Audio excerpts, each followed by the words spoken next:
Merced County's news voice since 1936. News Talk 1480, KYOS, Merced.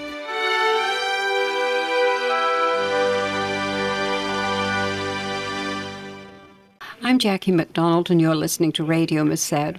And welcome. And sadly, this is the last interview we're going to be doing with our Public Information Officer, Tom, who I've got very used to all these years and is used to me. 5 years. My 5-year anniversary was 2 weeks ago for doing this job. But we have a very nice young man who's going to take over from you that you will introduce afterwards. Correct. And yeah, he can more than fill my shoes. So but 5 years becomes a friendship with Steve and myself and you. So. Yeah. Well, I never really liked him a whole lot. I was going to say, you're stretching the you word did. friend I know a lot. you did. I liked him. Fort Del Rey coming aboard. Hey, when I was sick, he asked me years ago. He asked me if I needed food because my husband was an airline pilot at the time and always away from home.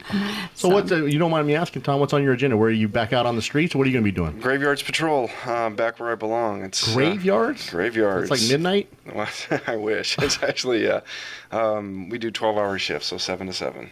7 p to 7 a. That's a long Yes. time. Wow. Yeah. So you're getting out there on the front lines. Yes, and it's been, like I said, it's been several years. I've been doing this job 5 years, then a couple years prior to that. So basically, I'm going to have to relearn everything I forgot, and I'm actually looking forward to it. I get to joke because I always said I don't do cop work anymore. I just write about people who actually do cop work. Right. So I actually get to go out and be a cop again. So it's going to be fun. Well, I have to say that to this program, we are indebted to you because you have done so much for us. If I call you Tom and I'm has desperate, come through many times. Tom has come through many times hasn't in the he? pinch. Yeah, if I don't have Comes a in guest, here and he you're sits there. down and he thought he was doing a 20-minute show. He ends up doing a 40. He has to kind of improvise, and yeah, Tom's really been a go-to guy. Yeah. And I hope that Sheriff Payson, I hope you're listening, Mark, because he has been the best guest we could ever have. And we want to thank you. Well, thank you. But I know there's Sweet. another very nice young man that's going to take over from you. Correct. Yeah. He's young now, but by the time and hopefully he he won't finishes, just make stuff up he like might I be do. old. He'll actually come prepared and just he know will. to live. He'll have no choice. If I didn't know the answer, I just made stuff up. So. But anyway, as this is your last interview, who are we going to speak about today? Today we're going to do a 2007 case. It's a homicide case. The victim's name is Juan Carlos Juarez, Juarez. He was born in '83, and his birthday would actually be this month. So right now he would have been 29. He'd have been turning 30 this month. So it's a good time to actually profile and bring up this case since it is an open homicide case. And as you know and I know, people know that the older ones are the ones that I'm so Correct. passionate about because of my daughter's case. Correct. And I've already filled Del Rey in on them, and I told them to go to the evidence room, check out all the books, and read all the open cases. Because, like I said, the ones that the tow truck drivers, the Vanessa Smith cases, all those are actually Vanessa, yes. yeah, they're all those are back when reports were handwritten or typed, and they're all locked away in our evidence vault. So I already told him to go familiarize himself with those, and he's already got the agenda, and he knows all about you, Jackie. I told him everything He's there is. young and enthusiastic. Every dirty little secret that he needs to know about you, I told him about you. So better not be bad. it's a good thing this is radio. Otherwise, that look would have gotten me killed on television. So. I might swear at you in British. No, I brought him up to speed, and he's probably gonna do a better job than I ever could. So. Well, you've become our friend, Steve and myself, right, Steve? I think so. And we look forward to you guys keep me around just to make you feel better, because my life's so miserable. It makes you feel better about your guys' lives. That's why you guys keep me around. In fact, actually, I have a very good life. You do. You Yes, do. I'm You're very a blessed sweetheart. with the man that my second husband. Sometimes Yes. it takes twice. Dennis is a gentleman. I'll give him. Absolutely. Yes, he is. He's a Class good act, man. that guy. So on my last show, not only do I have a sore throat to sign me off, but it has been a wonderful 5 years spending with you, Jackie, Thank and you. Steve. I won't mention you, Steve. But I'm still going to call you with you. By all like it or means, not. but no, it's been wonderful, Jackie. And like I said, I haven't met anybody as dedicated and passionate about what they do as you have. And With help from Steve, yourself, but nobody does it but you're by the driving themselves. force, and the fact. Absolutely, And you are the driving force. You're the I- only element here that if it was eliminated, the show would be gone. Correct. Really, I mean, you're the only. If you weren't here, this show wouldn't be on the air. This is your gig. Yeah. As much as you like to say it's our show, this is actually, we all view it as your show, and we're just participants and bystanders. You're the one you're the driving force behind it. And I think the people of Merced County, and not just Merced County, but the Central Valley, owe you a lot. State of California. Yeah. I mean, you've But you know, it's never been about me. Oh, I know.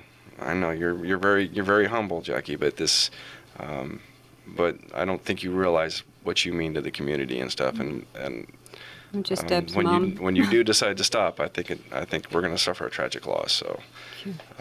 So don't move to Grants Pass.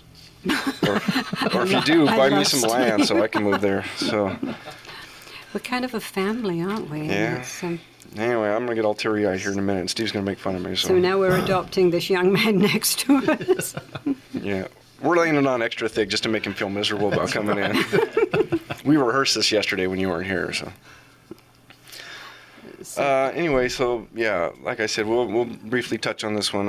I'm sure I've profiled it in the past. It was basically there were people standing out front of a house, a little get-together gathering, it looks like. From what we gathered from witnesses' statements is that a suspect showed or appeared in the alley across the street, yelled out a gang slur and fired several rounds into the crowd. Mr. Juarez was struck in the upper torso. He was actually still alive. According to police reports, he was still alive when we got there. Transported to the hospital. Was airlifted to Modesto, and he was later pronounced dead. Apparently, it looks like, from what I gather, it's just one single bullet shot to the upper torso, even though several rounds were fired. And like I said, eventually succumbed to his injuries. Witnesses statement that one of the witnesses stated that she had several children who were actually in a vehicle parked in front of the residence that was being shot at. So the guy, we don't have any suspect information other than description. But it just goes to show you how we've talked many times in the past how people have, especially gang members, have such a disregard for people's safety, even innocent bystanders. It comes down to making a name for themselves. It comes down to status within their gang, and that's what's important to them. And half the times, I think when they point a gun and pull the trigger, they're not expecting to hit or kill anybody, and I think that's how most of them rationalize or justify it in their head. If I don't consciously aim, if I just point and pull the trigger, then in their head it's not an actual, they're not thinking about taking somebody's life. Later down the road, they find out somebody dies, and I think that they feel impressed by what they've done. So it's basically how, in my opinion, how a coward would actually, try to take somebody's life, is they'll just go and they'll shoot into a crowd and then take off running. And if they don't hit anybody, then so much the better for them, because they say, well, at least I took the shot, but I didn't hit anybody. If they, by blind luck, actually hit what they're shooting at or take somebody's life, then it just elevates them in their own mind, even though they didn't consciously or look down the sights and pull the trigger like we have to do. But anyway, like I said, witnesses, according to witness statements, it was in the area of Division and Fremont Street.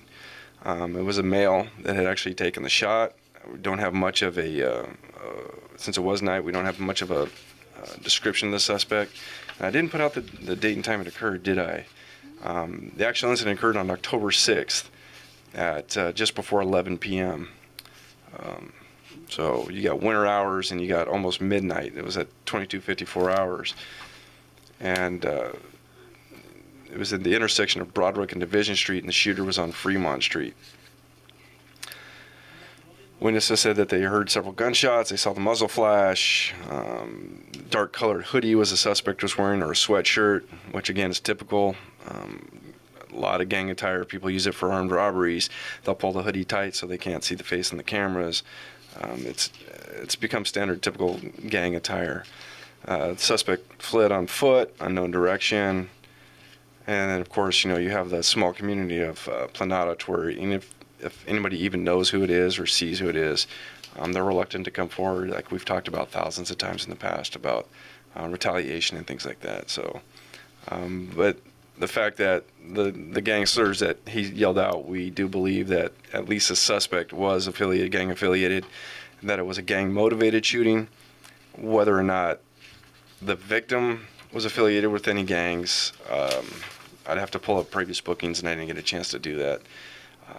I couldn't tell you whether or not the victim was part of a gang or gang affiliation, or if he just happened to be an innocent bystander or an associate to somebody who was. Couldn't even tell who was targeted, again, because there was people standing out front. Like I said, we even had kids in a vehicle, witnesses, male and female. So it's kind of hard to tell, you know, hard to tell who the target would have been, if any. There was a vehicle description match, or there was a vehicle that was described as being in the area that might be associated with it. It was a smaller four-door, light-colored gray, possibly silver in color. It had 3 to 4 Hispanic males inside the vehicle, but no other description other than the shooter with the blue or black hoodie. And again, we've talked about this. There's not going to be any reward money because it is obviously gang involvement. So, but we've taken this as far as we can go, and that's the problem with the cases we're having nowadays. Very, very few homicide cases are actually motivated by personal agendas, anger, money, or anything like that. You know, the stuff that make movies of the week. 90% of our shootings and our homicides now are gang-related. Drive-bys, firing into a crowd. One group of gang members sees another group of gang members at a bar, a fight ensues, somebody pulls a gun, gets shot and killed, nobody wants to talk. And we've gone on and on about how even the victims are reluctant to talk to law enforcement because they want to take care of it themselves. And, you know, to be honest with you, since this is my last show and I'm going to speak my mind, if they took care of it themselves, we would be fine with that. They want to kill each other, knock themselves out. The problem is they can't hit anything they're shooting at. They're hitting everything but what they want to kill. And that's the problem, is innocent people are getting killed. You know, you got kids being brought up in this lifestyle who are becoming victims, not just, you know, physically but emotionally. So, and you hear it on the streets all the time. So we hear it on the streets all the time. Just drop them off somewhere in a big cage and let them fight it out. Well, guess what? We feel the same way. We just can't do anything about it. So we do the best we can. We target our limited resources to where we have our best opportunity to solve these. If we can take a gang member off the street for a homicide, we're that much happier. We're more happier than the public is. And I need to ask you another question. Sure, go ahead. Remember, excuse me, Flor, her brother was found in the trunk of the car. Is there anything new on that case? No, we actually did. Her anniversary just came up, the 1-year anniversary of it. January 1st, because it was the first homicide of last year that we had to work. Unfortunately, it wasn't until June when we took jurisdiction. We actually, in that case, we actually made 2 arrests. One was for murder, one was for conspiracy and accomplice. Oh, God. The DA reluctantly dropped charges on both, didn't feel they could get a conviction, so they didn't want to prosecute it and take a chance on them getting a not-guilty verdict and then not being able to try them again. We've actually spoken at great length with Flor and her family. We're on the same page as the district attorney's office. We've taken it as far as we can go, but until some new evidence comes to light, or somebody comes forward, we're at a standstill with that case as well. Like I said, we had a suspect. We thought we had a good enough case. We sat down, we went over with the DA's office, and we're both in agreement that we need a little bit more to get a guilty verdict. We don't think we'd get a guilty verdict on it. And we would hate to take somebody to court, get it dismissed, and then have the evidence come to light and not be able to retry them because they've already been tried, which is double jeopardy in the state of California. So at this point, no, there's nothing new. We're still waiting for somebody to come forward. The lead detective in that case has actually since been promoted, so that case has been handed off to somebody else. I have to get his name so I can scribble it down and give him a call. Yeah, I'm not sure who's handling it anymore. Delray can fill you in on that next time go around. It was Buck's case, and I think it's probably got punted to... You poor man, do you know what you're in for? It probably got punted to Mike Ruiz or Sam Sanchez, but... we have a few minutes now. Yeah, no, we have. I'm just checking, but yeah, that was an interesting case because for 6 months the jurisdiction resided with Monterey County Sheriff's Office, and then we determined that the homicide actually occurred in the Los Banos area, And unfortunately, you're talking about 6 months of time lapse where witnesses move on, forget things. The crime scene had been clean, spotless, with cleaner bleach solution, you name it. There was nothing there by the time we located it. But that's unfortunately, the nature of the beast. And So I that's do what we're know, working I'm with. sorry, I know she has a private investigator, which I think, why? I mean, she has you guys. Well, and I'm not going to fault her for getting that. I'm not faulting. I'm not going to fault her though. By all means, if she can afford to do it, then his job is to devote his attention to her case.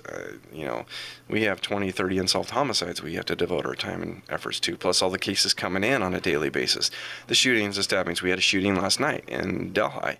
More than likely gang involved, but vehicle drives up, fires half a dozen rounds into a crowd and drives off. And actually I'm pretty sure it's gang related, because one of the quote unquote victims, who was the bystander, actually returned fire at the car. So this is what I mean. Now we have 3 or 4 detectives that have to go focus on this kind of case, because now we got people shooting at each other, in Delhi. Excuse me. And understandably, like I said, we don't fault Flora for going out and hiring a private investigator. We do the best we can, but we've exhausted all of our leads that we can do. Private investigator might have some time and liberty to travel to a different, jurisdiction to try to find a witness that, we can't find or come forward. We don't have the time to track down. He may. We're in contact. I know we're in contact with a private investigator. He's introduced himself. We've worked with him in the past. I believe he's a former cop. Yeah, he? most of them are. Deputy. Yeah, most of them are. I know him for years and years. I've actually been privy to the conversation between the detective and the private investigator, and obviously, if he finds anything or brings it to us, we'll take it for what we can use it for. The problem we kind of run into, obviously, is if a private investigator finds something, it's not necessarily something we can use in court because of the rules of evidence and case law. But anything he gives us, it could put us in the right direction to where we can either find it ourselves or confirm it ourselves, then we can use it. So by all means, we encourage him with flat out. I remember being there when they told him, whatever you find, bring to us, we'll take it. But whatever they're comfortable with, I guess, because you're desperate when you've had someone murdered. Correct. And like I said, I know that they sat down not too long ago. It was right before January. The DA's office, our major crimes unit, and Flora, the family members, we sat down and we explained it to them. Basically, we're at a standstill. We've exhausted every possible lead we can. Unless some new evidence comes to light or somebody comes forward with a different piece of information or one more piece of the puzzle that we need, we don't feel we would prosecute and get a guilty verdict. We've made the arrest. We believe we know who, at least one of the suspects are. But we just don't think we have enough to get a conviction. And if we take it to trial and don't get the conviction, we can never try that person again, even if they confess. And can I ask you, when did you officially go on the streets? It'll be a couple weeks. It'll be 2 weeks. At the end of this month. I don't want to put the official date in case somebody's laying in the bushes with a rifle waiting to take me out for something I said. So. And when do you start as a public information officer? Officially, it's the same time, the 25th. The week of the 25th is when I roll out. So. Okay. Do we have one more time to go on television? What day? I thought it was in March is when you're... No, February we're going to do one. Excuse me. I was waiting for Joyce Toon because she has the largest support group in Stockton. Is it next week? Because the week after is when I'm gone. So we would have to do it next week.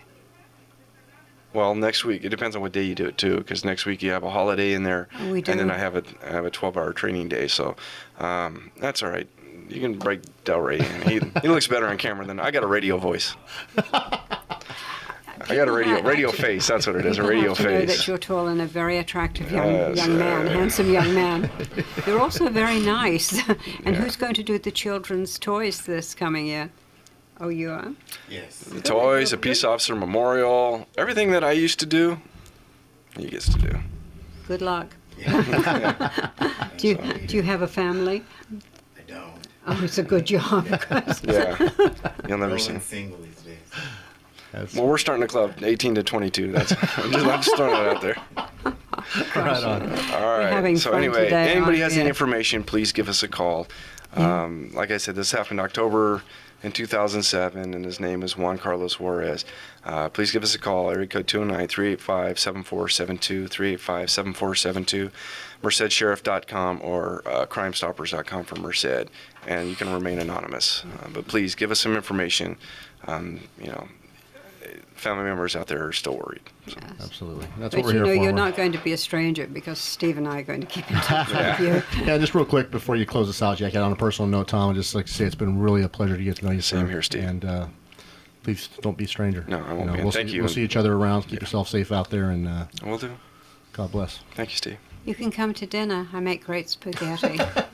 And we'll bring Steve too. Embrace Steve. All right. Amen. And, Okay. and 322-year-old, right? 322. One for Delray and Delray doesn't have to be there, but we'll bring one for him.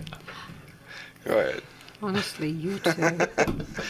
On that note, But I do want to thank you for you, everything you've Jackie. done. You have never let me down when I haven't got a guest. You've offered to step in for them. No problem. And people need to know that. And I hope Sheriff Payson knows what a joy you have been to work with and how good you have a been. true professional. Thank you. A true Truly professional. Yep.